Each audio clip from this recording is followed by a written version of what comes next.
Giannola along with Ann State here. We want to bring you up to date on the protests here in Portland tonight that turned violent. Let's go to the east side, and this is on the east end of the Morrison Bridge, Water Avenue, where about a half hour ago protesters actually made it to the freeway, blocked traffic northbound I-5.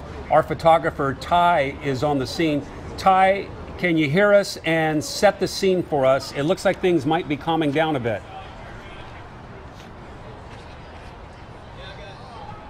Hi, Jeff and Ann. Yes, things have calmed down quite a bit right now since about 15 minutes ago. Right now, people are kind of dispersing the scene. As you can see, we're right literally underneath the Morrison Bridge.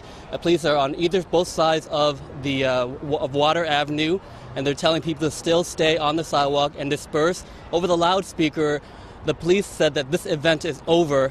Everyone needs to leave, otherwise they will be arrested. And so far, the police are just waiting. As some of the protesters are still here, they're not leaving. They're still talking about justice, no peace for Michael Brown. And right now we are kind of in a lull right now, as police are just waiting, hoping that this demonstration, this protest, peacefully. And I know, Ty, you said earlier when we talked to you that some of these protesters had a bag packed and they were in it for the long haul. But it certainly looks like some have at least gone home or moved on.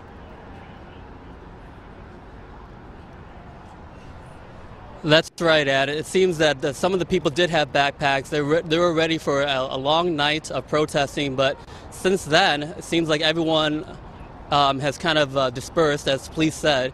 Right now, you still see some people here just waiting, just looking around, but you don't see people mad or anything or yelling. You kind of just see them just hanging out, just waiting to see what kind of happens. Okay, Ty, thank you. Let's go back to the west side and downtown, where our reporter Joel Iwanaga is tracking protesters there. Joel, what's the latest at your location? It's going to go like that, right? Well, we're at Washington and Southwest 10th, where protesters are headed up this way here westbound. I can tell you they've been passionate from the start. Several clashes with police. We saw one beginning at the west side of the Morrison Bridge, where they tried to enter the bridge. Another one was the east side of the Burnside Bridge. And another clash was when protesters, several dozen of them, entered the freeway. They got on the northbound ramp to Interstate 84 from I-5 and stopped traffic for about 10 minutes. We saw several bicycle officers clash with these protesters as well. But again, a live picture right now here westbound on Southwest Washington Street. Protesters chanting, "Whose streets? Our streets." A number of organizations here, from the occupiers to the AMA, the Albina Ministerial Alliance, folks from that organization here as well.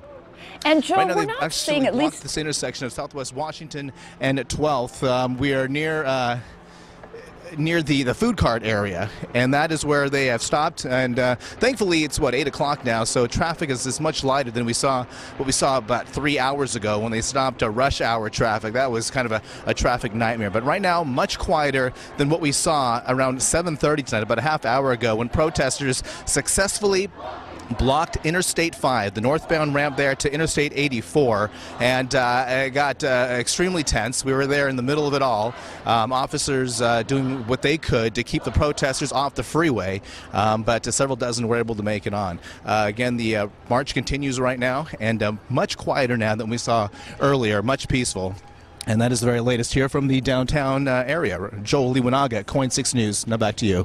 All right, Joel, thank you. We just heard from Portland Police. They put out a tweet that said basically, if your car was damaged in the protests, and we did see protesters banging on cars. We saw one man in a car where a protester punched him in the nose. We did see that. We saw that, and he had a bloody nose. They say if your car was damaged in any way by protesters tonight, to please call their non-emergency line. Apparently there were an awful lot of cars that were damaged. We had some reports of some broken windows in cars as well. Well, and I mean, when this thing started, we estimated the crowd to be at least 500, and obviously things got tense. The crowd may have grown, and they covered a lot of ground tonight. You know, what's interesting, Ann, is this started in downtown around 4 o'clock, then it broke up about 6 o'clock, then a large splinter group moved across the Burnside, and that's where we had some violent clashes with police on the east side along Grand Avenue, and then some of those protesters broke police lines and they actually shut down traffic on Interstate 5 for a while. But now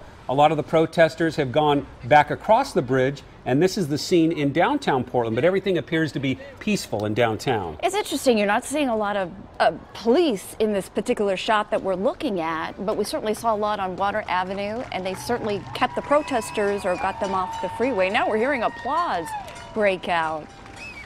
And Portland police, you wonder, were they prepared for this? They certainly seem to be caught off guard at a time earlier this evening, but then quickly sort of regrouped, and they were able to move the crowds off the freeway and off the important intersections. I want you to keep it right here on KOIN 6. And follow us on KOIN.com. We're going to be still following this story, and of course we'll have the very latest at 11 p.m. KOIN.com.